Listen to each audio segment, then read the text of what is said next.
Irmãos, nós vamos essa noite falar algo sobre nós mesmos. Hoje nós vamos pregar para nós mesmos. Eu digo isso por quê? Porque não há quem não tenha passado por um momento de crise na sua vida. Não há ser humano crente que em algum momento na sua vida não tenha, de alguma forma, sentido o desejo de parar. Se eu mandar aqui, ó, levanta o dedo aí quem sentiu o desejo um dia de parar, né? Aí eu falei, pastor, vai junto, vai todo mundo. A caminhada é árdua. Ele nunca nos prometeu uma boa vida aqui na terra. E é interessante porque as coisas que acontecem conosco, só nós sabemos. As nossas crises, os nossos pormenores, os nossos travesseiros estão todos molhados, porque só Deus sabe o que acontece conosco na madrugada, sim ou não? Na verdade, às vezes você não pode falar nada com ninguém, você não pode abrir, às vezes, alguma coisa que está lhe acontecendo. Quando não, a gente emprega a fuga da presença de Deus. E é esse texto que eu quero, nesta noite, dividir com os irmãos. Já pregado 1 milhão de vezes, você deve ter ouvido já falar nele, pregado muitas vezes, mas ainda assim, a gente sempre encontra uma mensagem atualizada na Bíblia. Lucas capítulo 15, versículo de número 11, nós vamos falar sobre um filho que se perdeu. Filho pródigo, alguém no passado, no século 19 e 20, colocou lá, né, esse tema, filho pródigo. Como colocou também daquele jovem que chamavam que era o jovem que foi liberto da epilepsia. Lembra desse? Nunca mais, foi até retirado. Que entenderam que quem colocou esse tema lá falhou e não observou bem que a epilepsia não manda ninguém, não joga ninguém dentro do fogo e ninguém dentro da água. O garoto tinha demônio. E aqui eu também não quero dizer que seja um filho pródigo, né? Nós vamos falar assim essa noite, ó. Se levante, diga para a pessoa ao seu lado, se levante, volte correndo para a casa do Pai. É o tema, porque nós poderemos aqui, sabe? Há dezenas que aqui estamos, dar um tema para essa mensagem, porque é uma parábola. Essa parábola foi contada por Jesus. E ele tinha intuitos ali que só ele tinha, sabe? A essência do que ele queria retirar daquele povo que estava ouvindo. Jesus estava falando para um grupo de judeus e ele conta 3 parábolas do capítulo 15, que são fundamentais para que nós entendamos assim a nossa participação dentro dessa parábola. Ele conta a parábola de uma ovelha que se perde, ele conta a parábola de uma moeda que se perde, e ele conta a parábola de um filho que se perde. Então a gente compreende que ele estava falando para seres humanos, ele estava falando do advento do Novo Testamento, da igreja.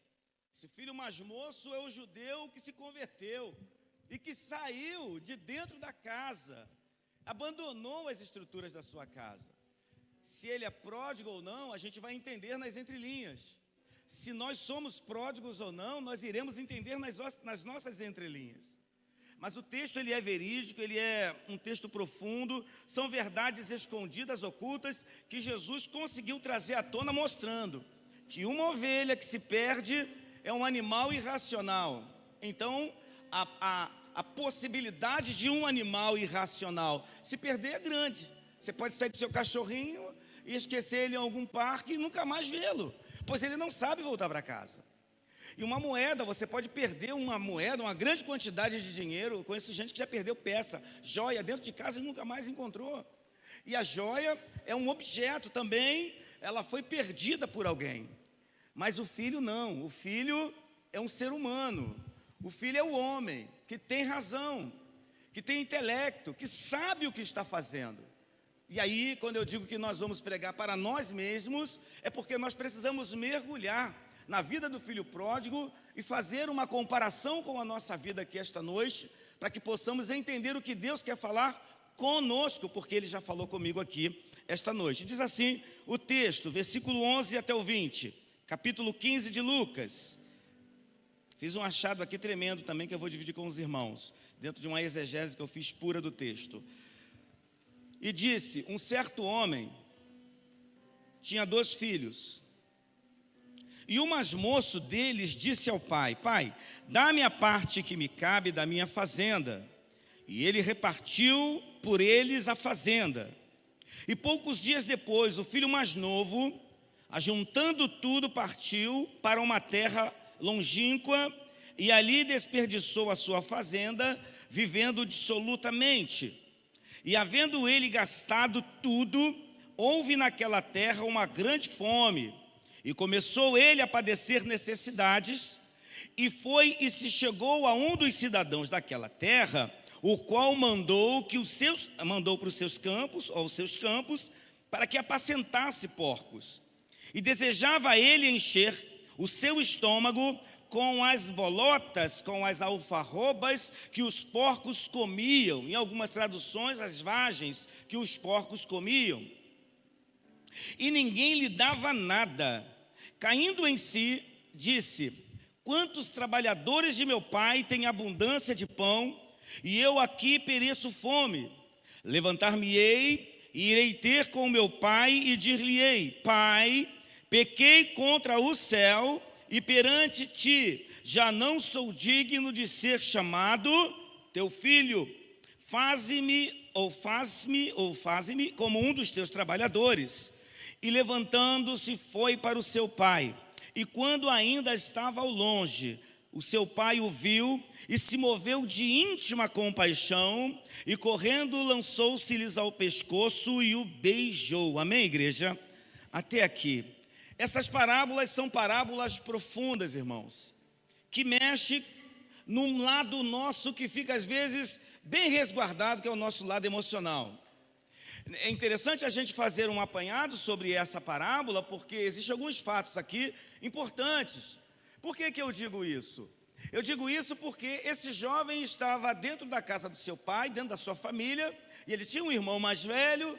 Evidente que essa parábola fala sobre a estrutura de Moisés, a estrutura mosaica e a estrutura da graça. Beleza, tranquilo, até aqui Jesus está falando de algo novo que vai acontecer aos judeus, pois ele está falando para um grupo de judeus inveterados, de judeus que são conhecedores da lei e que amam muito o mecanismo da religião. E naquele momento ali, Jesus conta-lhes uma parábola que machucou o ego deles. Porque o judeu dizia-se assim: quando ele nascia do ventre da sua mãe e era circuncidado, acontecesse o que viesse a acontecer com ele em vida, se ele morresse ele estava salvo, porque ele era um povo escolhido por Deus, era o que eles teceram religiosamente. Então para o judeu ele poderia pecar, deixar de pecar, morrer ou deixar de morrer, ele estava salvo, pois ele fazia parte do povo escolhido. Jesus trouxe uma mensagem de vanguarda, avisando a eles que não só os judeus, mas aqueles que estão nos confins da terra. E aí Jesus, para amenizar de forma eufêmica, ele conta a parábola de um filho que abandonou, pegou aquilo que não lhe pertencia e foi. Eu vejo alguns fatos importantes aqui sobre a vida desse filho pródigo, desse filho esbanjador, né? Porque prodigalidade tem a ver com esbanjamento, né? Enfim, se o tema é pródigo, então todos nós somos pródigos, né? De alguma forma a gente está esbanjando. 3 fatos aqui eu separei para que possamos aqui entender um pouco mais sobre essa parábola. O primeiro fato está no versículo de número 12 e 13. Coloca para a gente poder fazer uma varredura expositiva nesse contexto. A igreja me ajude, por gentileza. E o mais moço, pai,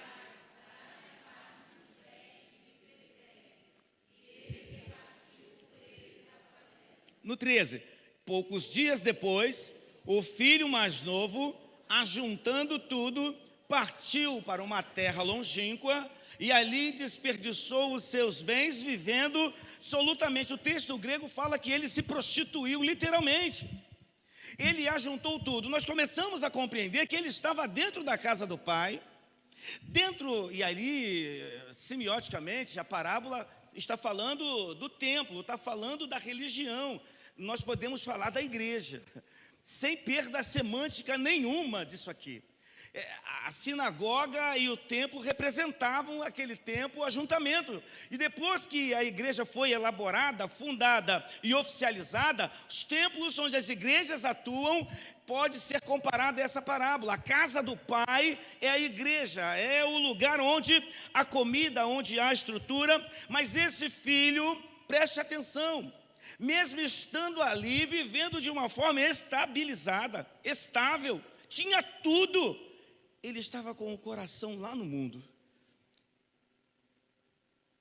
Eu vou repetir, ele tinha tudo, alimentação, comida na hora, era servido por empregados, ele era rico porque tinha um pai poderoso, e ainda assim ele não estava satisfeito. Querido, eu quero dizer uma coisa para você, nós precisamos começar a olhar e varrer os nossos corações, o porquê de vivermos tão insatisfeitos quando nós estamos sendo servidos por palavras maravilhosas que o Senhor nos dá, por coisas maravilhosas que o Senhor tem nos dado, por uma estrutura de servidão tão grande que Ele tem feito para nós.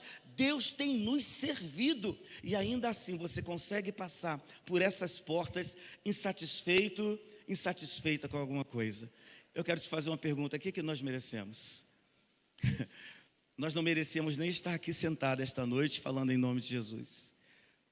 Mas pela graça dele, a misericórdia dele, o amor dele, ele nos escolheu, irmãos. Ele olhou para você e para mim e falou: eu quero depositar o meu espírito dentro deste ou dentro de... Deus te escolheu, não há razão para insatisfação. Insatisfeito devemos estar contra o mundo. Nós não podemos nos conformar com o mundo, mas na casa do Pai você precisa estar satisfeito. Esse jovem estava dentro da casa do pai com o desejo de sair. A Bíblia nos mostra isso de forma contundente quando ele ajunta tudo. Ora, a riqueza daquele tempo em que essa parábola foi contada, ela estava totalmente originada na agropecuária, na lavoura, no campo, sabe? Na jardinagem, na estrutura de comércio, de alimentos. Isso aqui é importante porque ninguém tinha dinheiro vivo, e ele vai pegar toda a parte que cabia a ele, que era 1/3, porque 2/3 ficaria com o seu irmão mais velho. Porque eu digo isso porque há uma estrutura em Deuteronômio que vai tratar sobre isso. O filho mais velho, ele tem maior incidência na repartição. O mais novo ficaria com 1/3, o outro ficaria com 2/3. E ele fala: me dá a parte que me cabe. E ele pega tudo aquilo ali, camelo, boi, vaca, fazenda, e ele vende, ele faz fortuna e empreende fuga da presença de Deus. Querido, eu quero dizer uma coisa para você: por mais que você e eu busquemos hoje nesse mundo uma estrutura, sabe, para que você possa viver eternamente aqui bem sólido, nada disso vai poder satisfazer o teu coração. Nada neste mundo pode satisfazer o teu coração. Eu te desafio, porque todas as noites, quando você deita a tua cabeça no travesseiro, que você levanta no outro dia, vindo de uma balada, vindo de uma noitada como esse jovem estava, no outro dia o teu coração está vazio. Eu estou te falando que eu vivi isso. Por isso que eu falei que nós vamos pregar para nós mesmos aqui. Querido, com 17 anos da minha vida, eu me afastei da casa da minha mãe. E lá eu tinha comida, e lá eu tinha dormida, lá eu tinha paz. Tinha o Zé Luiz que me perturbava, que gostava de cantar a noite toda. Ele parava de cantar de madrugada, irmão. Esse cara é cantor. E ele cantava a noite toda. A gente dormia tudo junto naquele tempo, naquele montão de gente, né, Zé? Tudo tumultuado, e Zé Luiz cantando a noite toda. Meu irmão, eu acho que eu saí da casa do pai foi por causa disso. Ele zoava a noite toda. E ele era assim, ele perturbava. Zé Luiz era um cara pegante. Com 17 anos eu fui embora para o mundo, irmão.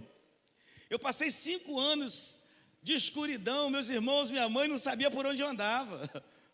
E a gente ganhando tudo no mundo, o mundo dando tudo a gente, sabe? Mas todos os dias, tem gente sentada aqui que está me ouvindo, que sabe que é verdade. Todos os dias um rombo no coração. Eu quero dizer para você que nessa parábola aqui, nesse primeiro momento, o primeiro fato que eu vejo aqui é que a pessoa é livre. Olha só, você é livre. para fazer as suas escolhas. Deus, Ele nunca vai te impedir. Deus quer que você use do livre-arbítrio de forma saudável. Ele nunca vai impedir você de fazer as suas escolhas. Primeiro fato que eu vejo, Ele ajunta tudo e toma uma atitude: eu vou embora. Pum. Então, você é livre para fazer as suas escolhas. Cara, eu amo essa parte do Evangelho. Enquanto pessoas estão amarrando outras aí, de alguma forma, o Senhor está nos libertando e dizendo: olha, você é livre para fazer as suas escolhas. O filho pede recurso ao pai, ele vai gastar tudo no mundo, ele escolhe se afastar do seu pai e foi para o mais longe possível. Eu quero dizer uma coisa para você: você pode estar dentro da igreja, mas tão longe de Deus que você nem quer imaginar. Quantas pessoas estão dentro da igreja, distante de Deus? Pensa no que eu estou te falando. Esse jovem preferiu ir embora. O pai, mesmo não devendo nada, ele repartiu todos os recursos, porque Deus respeita a nossa escolha. Eu quero dizer uma coisa para você, homens de Deus, mulher de Deus. Eu tenho pregado para a igreja nos últimos dias, porque eu sei que Jesus está voltando. E Ele nos manda de forma diligente pregar para o crente, para que ele não se perca. Você pode estar dentro da casa do Pai, sendo seduzido a ir embora desse lugar. Você pode estar aqui dentro, mas com a tua cabeça lá fora. Você pode estar querendo vir aqui para... Eu não sei quais as motivações que lhe trazem aqui. Mas eu quero dizer uma coisa para você: se você não estiver satisfeito na casa de Deus, onde você vai se satisfazer? Se o justo dificilmente se salva, onde vai comparecer o ímpio, o pecador? Então eu quero dizer para você e queria que você respondesse isso. Pedro falou para Jesus: para onde iremos nós? Porque só tu tens o quê? A palavra. Só Ele tem a palavra que nos alimenta. A palavra de Deus é remédio. A palavra de Deus é alimento. A palavra de Deus abre portas. Por que que você está desanimado? Qual a razão disso? Qual a razão de você estar insatisfeito na casa de Deus? O diabo não brinca de ser diabo. E a química para o pecado é o dinheiro e a liberdade e amigos. E isso tudo Deus permitiu que ele tivesse. Irmão, não brinca com Deus, não. Você não tem noção do que Deus é capaz de fazer. Deus deu para o jovem: quer ir, filho? Tudo bem, eu vou te dar riqueza, eu vou te dar liberdade e vou te dar um monte de amigos. É a química para o pecado. Por isso que eu não digo que esse filho é pródigo. Eu não posso dizer isso, porque ele é um filho que foi e voltou, irmãos. Ele poderia ir para diversos lugares na sua volta. Ele voltou. Ele voltou para a casa do pai. Mas agora ele está saindo. Ele tinha o desejo de conhecer o mundo. E assim, irmãos, somos nós. Nós estamos na presença de Deus, nós estamos adorando a Deus. Enquanto estamos aqui, a nossa mente e o nosso coração percebe que nós ficamos aqui blindados dentro da casa do Pai. Percebe que quando você está na igreja, nada de ruim consegue te atingir agora. Nessas 2 horas que você está aqui, você não consegue nem pensar nas coisas, porque nós somos envolvidos, embebidos pelo Espírito Santo de Deus, nos cânticos, na adoração. Mas quando saímos daqui, irmãos, nós somos atacados. O diabo vai te atacar, ele vai tentar te dar tudo para que você vá. Ele vai tentar te dar tudo para que você se distancie. Ele vai botar na tua cabeça que tu tem que ser, e que você tem que ser aquilo que você deseja ser. Mas Deus te escolheu e tem um propósito na tua vida. É uma guerra, irmão, é uma guerra espiritual que vivemos. 17 anos eu fui embora para o mundo.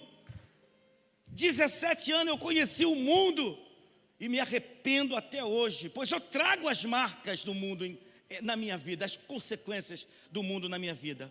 Então a coisa é mais triste quando o próprio pai permite.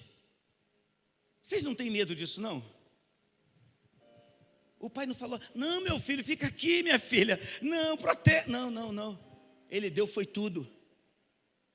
Ele não tinha direito de nada, aquele filho mais novo, pois o pai ainda não havia morrido.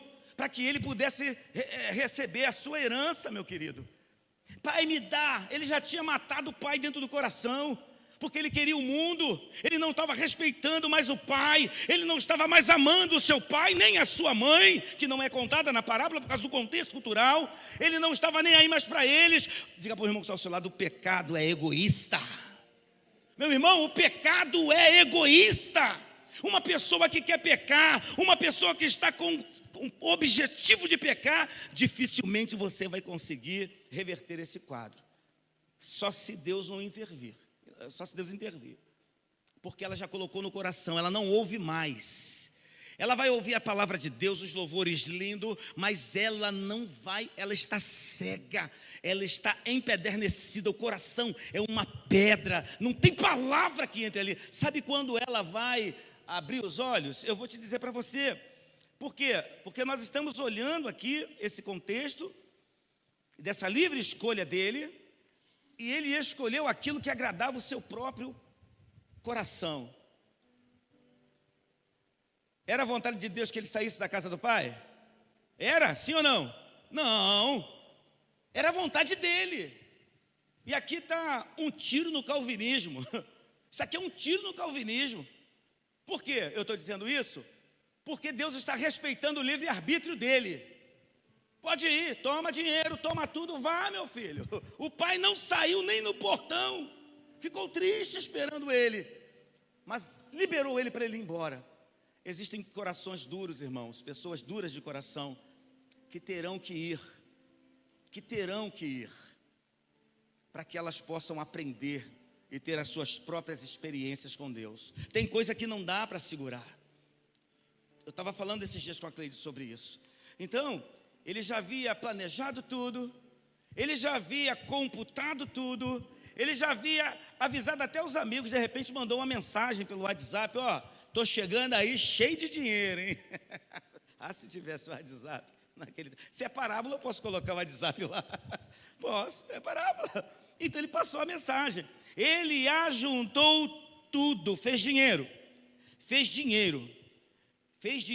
e foi atrás da sua escolha, viver longe de Deus, para sua própria perdição e pecado. O pecador, ele é egoísta e ele só pensa nele. O pecado, quando entra na vida de um ser humano, não faz pensar no mal que está trazendo à família. Um pai que traz um pecado para dentro de casa, vai matar, vai humilhar, vai envergonhar a sua família, mas ele não está preocupado, ele quer resolver o dele. A mãe que está vivendo uma vida de pecado, que vem para dentro da sua casa, não está pensando nos filhos, não está pensando na vergonha, mas ela está vivendo prazer, e assim os filhos também o são. Eu quero dizer uma coisa para você, irmão, em nome de Jesus, nós estamos lutando dentro do nosso coração. É a nossa vontade querendo sobrepor a vontade de Deus. A vontade de Deus precisa sobrepor sobre nós. Deus precisa dominar o teu coração a ponto de você perder para ganhar. Você precisa entender que aqueles que serão salvos são aqueles que põem a sua vontade nas mãos do Senhor. São aqueles que submetem a sua vontade ao Senhor. São esses que serão salvos. E o texto é claro quanto a isso. O segundo fator aqui, importante, desse contexto, está no versículo 14 e 16. 14 a 16.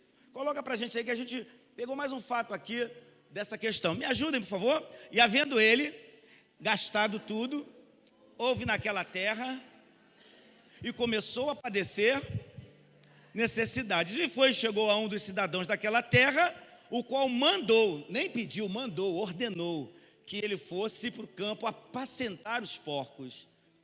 Toda a igreja?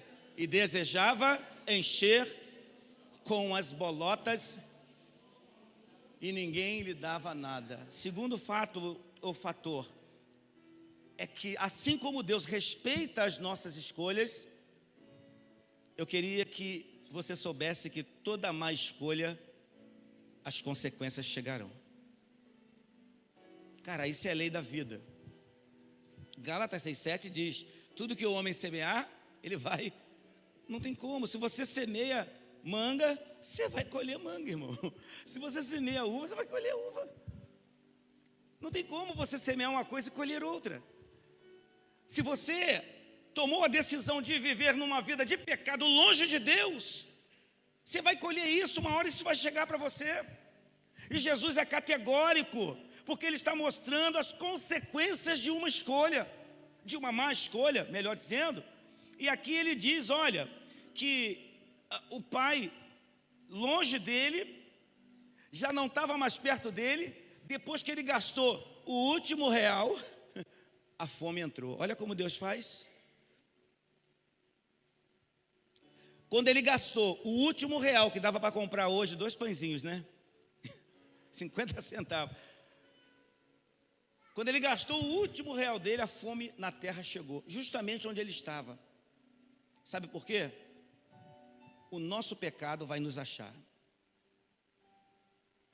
O nosso pecado vai nos achar.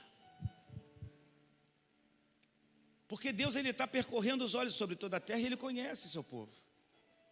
O pai deixou ele ir, deu tudo a ele, porque ele sabia que aquele filho era um filho esbanjador. Qual o pai e a mãe aqui que não conhece o filho que tem?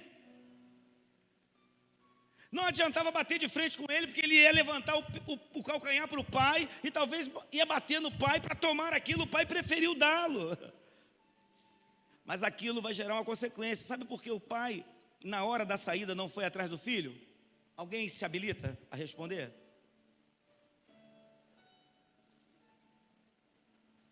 O pai é Deus.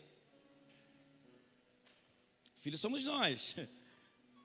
Sabe por que o pai não foi atrás do filho? Porque os olhos do Senhor são como chamas de fogo, ele enxerga até no escuro. Deus é onisciente, Deus sabe tudo o que você está pensando em fazer, Deus sabe tudo o que você e eu fazemos, Deus tem tudo detalhado e os anjos estão anotando. Deus é onisciente. Deixa aí. O pródigo começou a ter problemas. Se ele saiu da casa do pai porque ele se achava injustiçado por alguma coisa, não sei, insatisfeito com alguma coisa, agora ele está tendo fome. Olha, escuta o que eu estou te falando. Quem está falando essa parábola não é homem nenhum, não é apóstolo, não é discípulo, não é ninguém, é Jesus. Jesus está falando de miséria. Cuidado com o seu coração. Cuidado onde você está colocando o teu coração. Deus está falando de miséria. Ele não queria muito, e agora ele está sem nada. Cuidado. Na cadeira do teu coração, quem tem que estar sentado é Jesus de Nazaré. O apóstolo Paulo, escrevendo a Timóteo, no capítulo 6 da primeira carta ao Timóteo, ele diz assim: olha, Timóteo, o dinheiro é a raiz de todos os males. O amor ao dinheiro, melhor dizendo. E muitos têm se machucado, muitos têm caído em armadilha por causa disso. Muita gente abandonando Jesus porque está buscando uma boa vida. Muita gente abandonando Jesus porque não quer mais viver em Nazaré. Muita gente abandonando Jesus porque tem os seus planos. E os planos de Deus ficam secundários em suas vidas. E o Senhor fala assim para a gente, ó, vai lá. Vai lá. Busque o que você quiser. Só as suas escolhas terão consequências um dia. Irmãos, eu conheço gente, com todo respeito, que quando está no leito do hospital fala assim: meu Deus, eu queria estar na igreja adorando a Deus. Está morrendo, irmão. Mas quando estava, não queria, estava insatisfeito, buscava no mundo aquilo que tinha sobrando dentro da casa do Pai. Quanta gente se afundando porque está buscando no mundo aquilo que está sobrando dentro da casa do Pai. Vai sofrer, vai ter que sofrer. É coração duro, irmão. É coração duro. Deus é onisciente. O pródigo começou a ter problemas, elevado à terceira potência. Ele chegou à miséria. Os porcos eram animais imundos. Jesus está falando de imundícia, está falando de impossibilidade religiosa. Jesus está falando de um animal que nem sequer poderiam chegar perto. Ele não só chegou perto, como comeu a comida. chegar perto do porco para ele foi pouco, ele comeu a comida dos porcos. É Jesus quem está falando isso, porque Jesus conhecia o coração daquele pródigo. O coração daquele filho estava fundamentado nas riquezas desta terra. E a gente caminha para o último fato, que é interessante, dessa parábola, que a gente vai ter que ir agora do 17 até o 20, por causa da hora. Isso aqui é lindo, irmão. Isso aqui é lindo. Vamos lá. E tornando em si, disse-lhe. Outras traduções dizem caindo em si. Quem tiver essa tradução está muito mais certa do que essa nossa aqui.